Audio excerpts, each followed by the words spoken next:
Jammu Kashmir police में sub inspector की recruitment का मामला, जिसका इम्तिहान 27 मार्च 2022 को हुआ और लगभग 2 महीने मुकम्मल होने को हैं, अभी तक उसका नतीजा नहीं निकला है। और बहुत सारे एस्पिरेंट्स लगातार स्ट्रेट लाइन के साथ भी संपर्क कर रहे हैं, SSRB में भी फोन लगा रहे हैं कि जी हमारे नतीजे अभी तक क्यों नहीं निकले।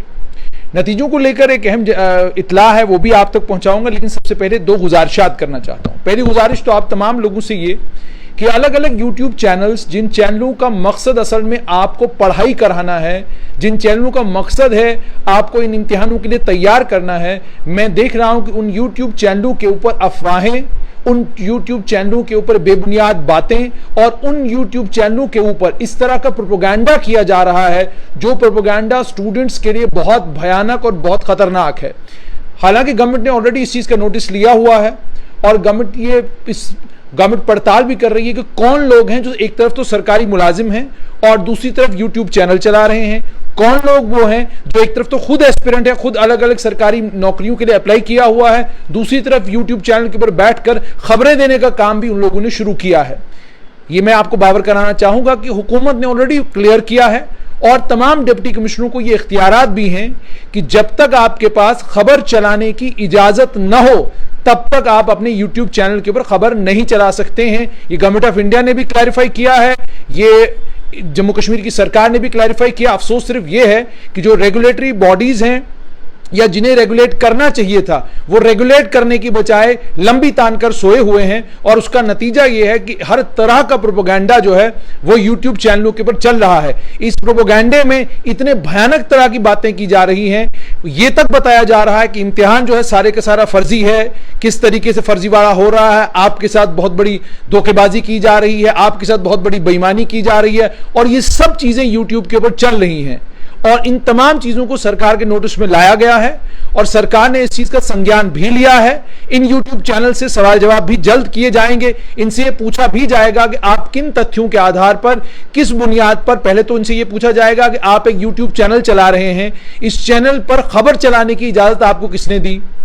आप ये बताइए, अगर आप खबर चला रहे हैं तो कौन सी ऐसी ऑर्गेनाइजेशन है जिसके साथ आप जुड़े हुए हैं, कौन सी रेगुलेटरी बॉडी है जो आपको रेगुलेट करती है, और आप क्या केबल एंड टेलीविजन एक्ट के उसमें जो 2 इंपॉर्टेंट क्लॉजेज हैं कि खबर चलाने की इजाजत किसको होगी, खबर चलाने की इजाजत किसको नहीं होगी, एडवर्टीजमेंट कौन चला सकता है, कौन नहीं चला सकता है, इन चीजों को लेकर ऑलरेडी भारत सरकार की तरफ से और मरकजी सरकार के साथ साथ में हमारी जम्मू कश्मीर की सरकार की तरफ से भी अलग अलग डिप्टी कमिश्नरों को मुतल्ला भी किया हुआ है कि आप लोगों को ministry of information and broadcasting ने ऑलरेडी डिजिटल मीडिया का बाज़ाब्ता तौर पर एक अलग लिंक क्रिएट किया हुआ है अपनी वेबसाइट के ऊपर। वो इसीलिए है ताकि डिजिटल मीडिया जितने लोग चला रहे हैं उन्हें पता हो इनमें से कितने लोग हैं जिनको खबर करने की इजाजत है, कौन है जिनको खबर करने की इजाजत नहीं है।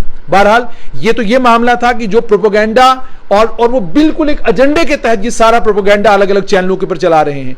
इसका मकसद स्टूडेंट्स के बीच में कंफ्यूजन क्रिएट करना, स्टूडेंट्स के बीच में कियोस क्रिएट करना, हंगामे करवाना और किसी न किसी तरीके से जितना भी ये सिस्टम चल रहा है इस सिस्टम पर बेबुनियाद इल्जामात लगाना। मेरे पास भी बहुत सारे स्टूडेंट्स आए, उन्होंने कहा कि जी फलां सेंटर में ये बेईमानी हो रही है, ये बेईमानी हो रही है, ये बेईमानी हो रही है।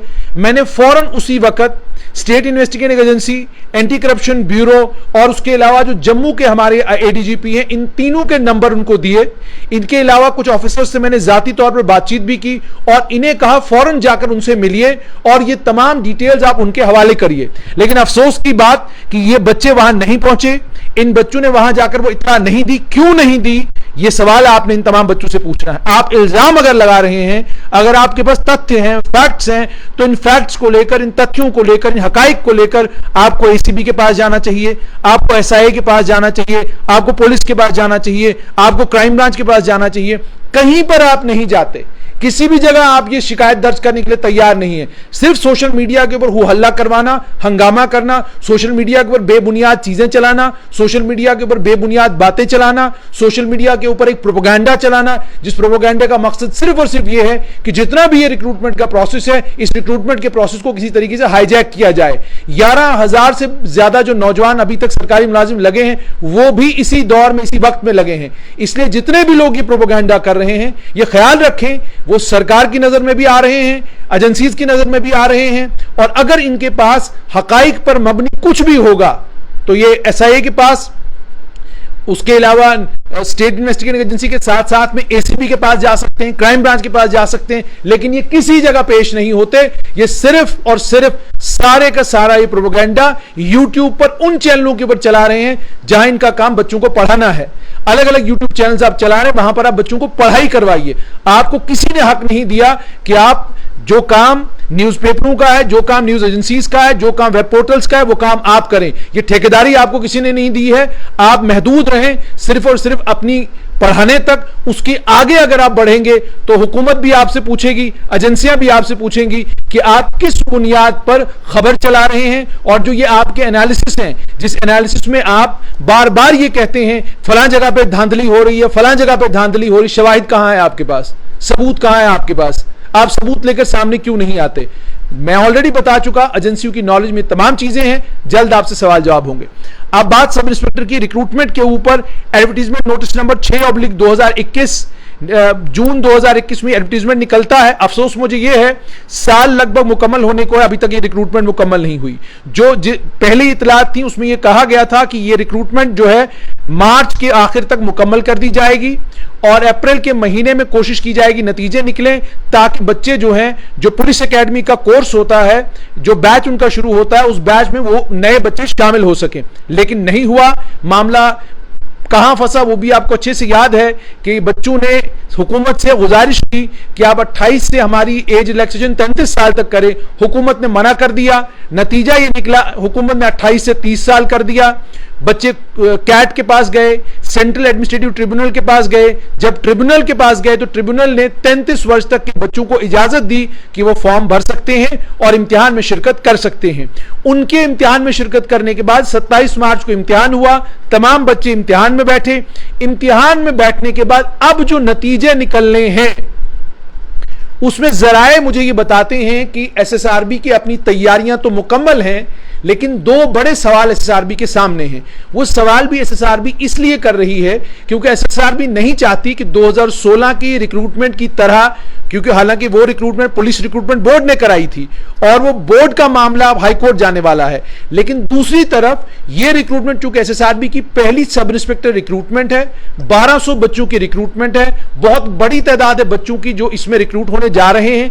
इसीलिए एसएसआरबी मेरी इत्तला के मुताबिक बहुत ज्यादा एहतियात बरत रही। एक तो ये कि नतीजे साफ सुथरे निकले, दूसरा ये जितनी भी कैटेगरीज हैं, कैटेगरीज ठीक तरीके से बच्चों को असाइन हो जाएं, किसी किस्म की कोई दिक्कत और परेशानी ना हो। और इसके बाद जैसे मैंने आपको बोला कि रिटर्न हो गया, इसके बाद फिजिकल होना है और फिजिकल के लिए जिन बच्चों को आगे भेजना है या जो क्वालिफाई करेंगे तो वो तमाम चीजें ध्यान में रखकर और मेरिट को ध्यान में रखकर कि कोई भी किसी भी किस्म की कोई कमी ना आने पाए। अब चूंकि एसएसआरबी के सामने एक बड़ा सवाल है, वो बच्चे जो कैट में गए थे, जिन्हें कैट ने रिलैक्सेशन दी थी और कहा था कि 30 से 33 वर्ष के जो बच्चे हैं वो इम्तिहान में तो शिरकत कर सकते हैं, लेकिन हतमी नतीजे यानी रिजल्ट उनका कब निकलेगा वो कैट तय करेगा। अब कैट में एक बहुत बड़ी दिक्कत आ गई है, वो दिक्कत मैं आपके साथ शेयर करना चाहता हूं। कैट का बेंच जो है इसके दो मेंबरान होते हैं। एक मेंबर होता है एडमिनिस्ट्रेटिव मेंबर, दूसरा होता है जिसे हम जुडिशियल मेंबर कहते हैं। कैट का जो जुडिशियल मेंबर थे राकेश सागर जैन, वो 8 मार्च 2022 को रिटायर हो गए। उनके रिटायर होने के बाद अब कैट में पोजीशन ये हो गई है कि 15,000 के करीब करीब केसेस पेंडिंग हैं। एडमिनिस्ट्रेटिव मेंबर फ्रेश केस सुन सकते हैं, फैसला हतमी सुना नहीं सकते। एडमिनिस्ट्रेटिव मेंबर केसेस एडमिट कर सकते हैं, लेकिन केस के ऊपर निर्णय नहीं ले सकते। और इसकी वजह से कैट ने अभी तक सब इंस्पेक्टर रिक्रूटमेंट मामले में जिन बच्चों को एज रिलैक्सेशन मिला था उस मामले में जजमेंट अभी तक नहीं आई है। अब ये एक बहुत बड़ा एसएसआरबी के सामने मसला है। मसला एसएसआरबी के सामने यह है कि अगर आज हम रिजल्ट निकालते हैं, नतीजा निकालते हैं, मान लीजिए उनमें वो बच्चे भी आते हैं जिनकी 33 वर्ष तक उम्र है, कल कैट में वो केस हार जाते हैं तो हम क्या करेंगे? और मान लीजिए इनके बगैर हम रिजल्ट निकालते हैं, इन्हें हम कहते हैं कि भाई जब तक आपका रिजल्ट नहीं आएगा तब तक आप लोग क्या कहते हैं फिजिकल में नहीं अपेयर हो सकते। मान लीजिए कल कैट जो है इनके हक में फैसला दे देता है, फिर हम क्या करेंगे? तो असमंजस की स्थिति है कैट में। इसे अंडरस्टैंड करना होगा तमाम स्टूडेंट्स को कि जब तक कैट में मामले का निपटारा नहीं होगा, जब तक कैट एक हतमी फैसला नहीं देता, तब तक एसएसआरबी के लिए अगला कदम लेना मुश्किल है। मान लीजिए अब इन बच्चों के समेत कैट जो है फिजिकल कराता है, कल कोर्ट कहती है जी कि आपका जो राइट है वो बनता ही नहीं, आपका राइट फोरफीट होता है, या आपके राइट को हम कबूलने के लिए तैयार ही नहीं। बच्चों के पास तो हाईकोर्ट के डिवीजन बेंच जाने का रास्ता है, लेकिन एसएसआरबी के लिए मुश्किल ये हो जाएगी कि रिक्रूटमेंट फिर सारी की सारी फंस जाएगी। और आपको नहीं मालूम कि हाईकोर्ट जब केस सुनने लगेगी क्या वो इजाजत देगी लिस्ट को ऑपरेट करने की, और लिस्ट ऑपरेट करने के बाद ये न हो कि 2016 की तरह आपने लिस्ट ऑपरेट कर ली, बच्चों ने ज्वाइन कर लिया, प्रोबेशनरी सब इंस्पेक्टर लग गए, अलग अलग जगहों पर हमने काम करना शुरू कर दिया, और उसके बाद जजमेंट आई जिसमें कैट ने कहा कि जनाब इस लिस्ट को अब आप दोबारा से रीफ्रेम करिए। जो 2016 की रिक्रूटमेंट के मामले हुआ, नतीजा क्या निकला 2016 वाली में कि उसमें बच्चे रिक्रूट हो गए, कुछ उनमें से शहीद भी हो गए बच्चे, लेकिन अभी तक उनका मामला जो है वो फंसा हुआ है। अब वो मामला जाहिर सी बात है सुनने में आ रहा है, शायद हाई कोर्ट में सुना जाएगा।